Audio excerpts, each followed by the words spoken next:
Hi guys! Andito tayo ngayon sa Davao. Mag-mission therapy tayo ngayong Lunes. Pagkatapos sa mga birthday ng aking mga mahal sa buhay ay tayo ay mag-mission therapy na.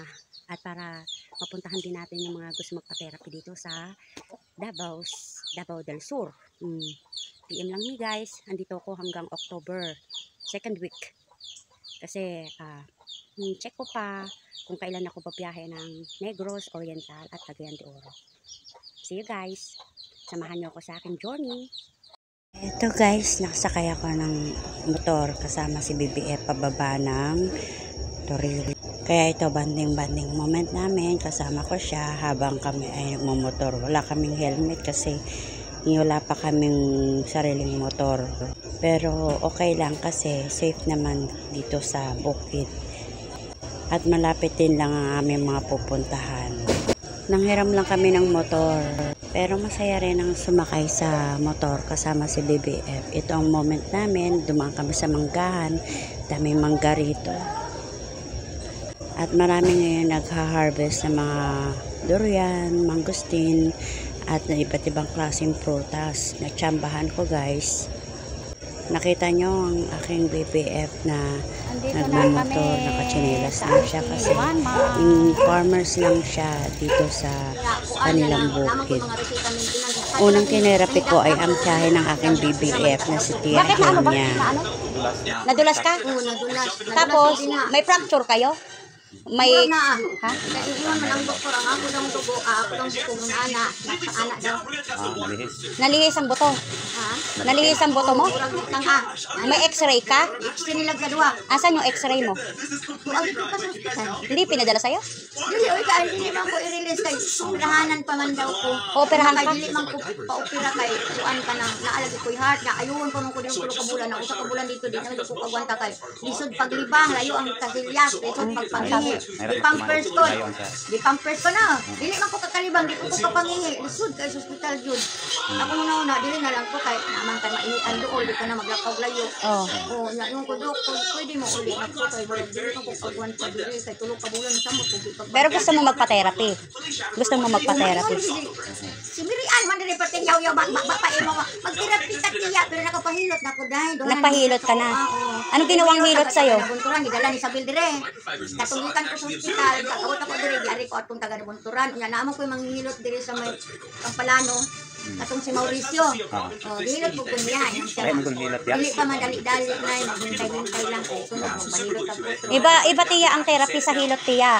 Iba. Iko-correct natin yung nalihis sa'yo. Ikaw di ay hindi ino ni Mirian. Pero kailangan tiya, wag ka magpapahilot-hilot ha. Rita, diri karon abot ka sa kilate. Dito lang ni Jaime. Daw sila dito ila Jaime dito natulog.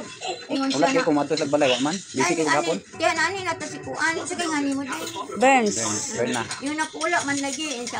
Hala, unsa ka to pagsabot nagkabalian pa ka sila ni Mirian iko. Sagdi lang mo dili mo ari pwede Ulan pwede man anak ko ba. Dangog kay gahapon ulan yun. Naalakas sa ulan kahapon.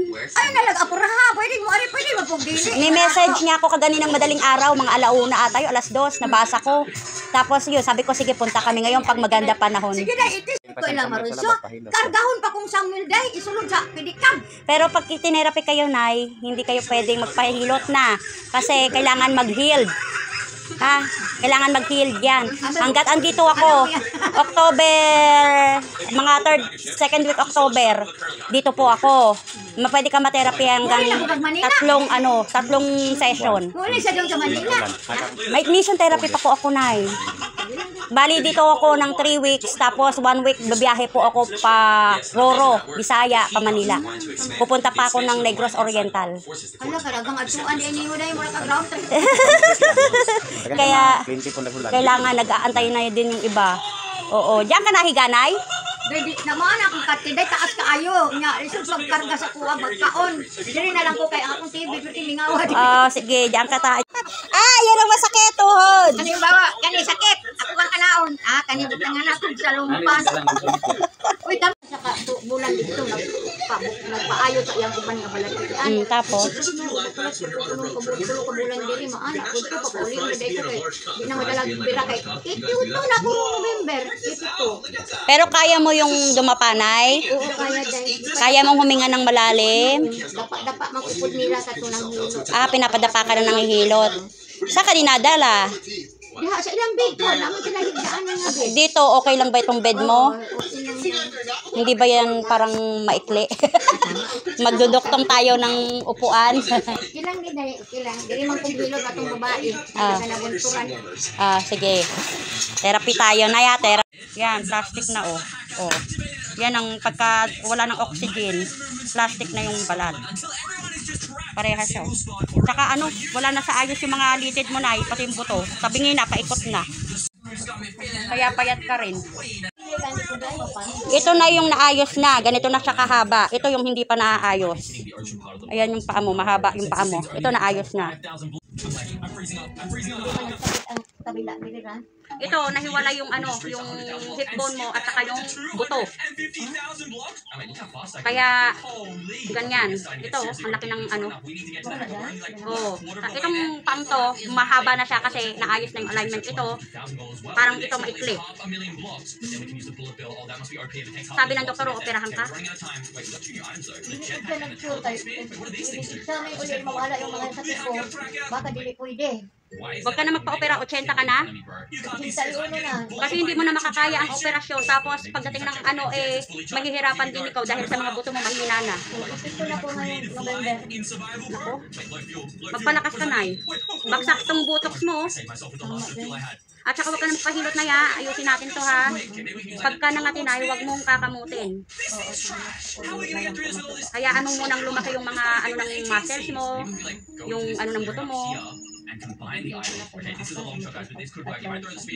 Ilang buwan na ba to? Ilang buwan kang nadulas? Tatlo na, hapit. 3 buwan na to? Oo, kaya ko ang ko July to. Pagka August to, 1 month. Pagka September to, 2 months. Mag-3 na rin October to. Baksak na ang pet mo, yung ng buto ng mo? Femur. Laglag na itong mga litidan niya.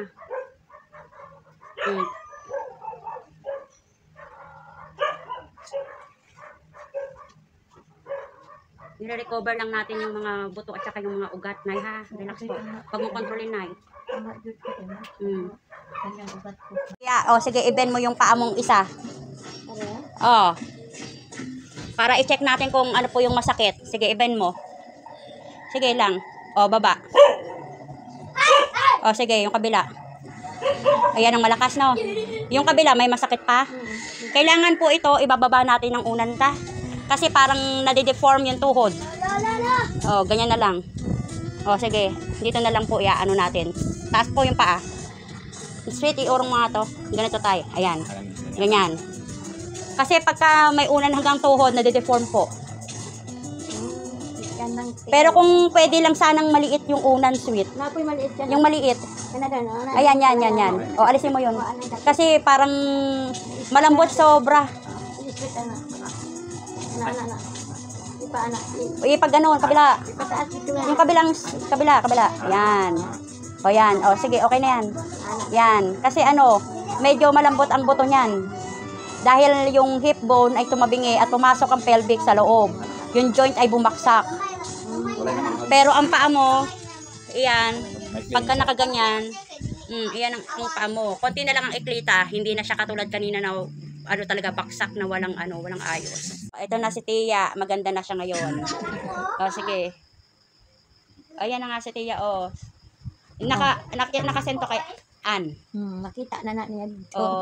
Maganda. Malipay na siya. Sabi ko, Ann, kay Tia, every 5 days may therapy session siya hanggang dito ako. Para continuous yung improvement ng kanyang buto. Yan na siya. Wala na siyang salon pass. Kaya lang medyo masakit pa yung femur niya kasi yung femur niya masyadong pasok yung buto dito. At maikli yung isang paa. Pero inuban. Tapos lang namin mag-therapy ni Tia. Gumanda ka tuloy. Kanina, ang putla-putla ng mukha mo tsaka nangingitim ka. Ngayon, parang bumata-bata ka tuloy. At saka hindi na kulubot yung paa mo. Kanina kulubot. O, diba? Ay, part nga, pandi, di kayo siya hinog. Kasi man nagsabay. Kain ng siya sa hinog. lansones. Higa muna siya para makapag-rest kasi ang buto rin malambot. Maya-maya, okay na yan. Ulatan na lang ninyo mag-birthday. Ubas. May ubas kami. Di ba kaya chang? Bagay ba kami, tiya? Bagay kami. Pakabait lang siya, no? Guys, hindi ubas. Kabait lang ka doon at saka ayusin mo naman yung ganito mo. Ayusin mo naman yung buhok mo. Yung bigote mo. Oo. Para hindi ka matanda tignan na yung gulang na ibong mo. Kabuti kasi ganun kung pang kaungasan. Ayaw. Ay, bilang mo. Matapos ng therapy. Salamat, tiya, sa ubas. Kaon. Kailangan laging pantay ang paa. Dapat na kay media. Ay, sige lang. Asan tsinelas mo? Sweet, ilagay mo yung tsinelas mo. Ina na tayo magkakuha na kung medyas ni kung hindi ka kahon. Sige lang, tiya, suot mo lang. Nilas lang para. Pero nakakasuot pa yung paa mo. Ah, okay. Sweet, ipaano mo nga yung upuan. Tiya, titingnan ko yung tayo mo. Kung ganito. Yung tayo mo, tiya, kaya mong tumayo. I-check ko lang yung tayo mo. Umupo ka, Sweet, dito. Baka mamaya. Upo ka, Sweet. O sige, tayo ka, tiya. Kaya lang. Lingkod. Ako lang dito. Hindi, umupo ka. Yan, sige, tiya. Titingnan ko lang. Ah, okay. May masakit. Pero okay naman ang balakang. O, nakakatayo ka pala ng walang hawak sa sa upuan. Di lang katapad dito tayo nagsa. Mulakan ko ako din yung tulak. Tinutulak-tulak mo. Kaya mo itulak? Sige nga, Sweet, tingnan natin. O, ayos ha. Dahan-dahan ha. Matulak na ako ni dito sa sulod. Hindi ka nadudulas? Pero tingnan mo yung paa mo, hindi dapat yan nakaano pala ang paa mo, no? Nakalinsad pa pala yung tayo niya. Pero hindi ka nahihilo, hindi ka nababaksak. Sure ka? Tapos kakabalik ka? Sige nga, bumalik kayo. Be, itabi mo yung paa mo at mahirap si Lola. Oh, nakakalakad pa pala eh. Oh, dahan-dahan tiya pagka uupo, siguraduhin yung nasa maayos kayo ha. Oh, may masakit habang nagkikilos, naglalakad. Iyan lang no. Yung femur mo mahina pa yung buto. Okay.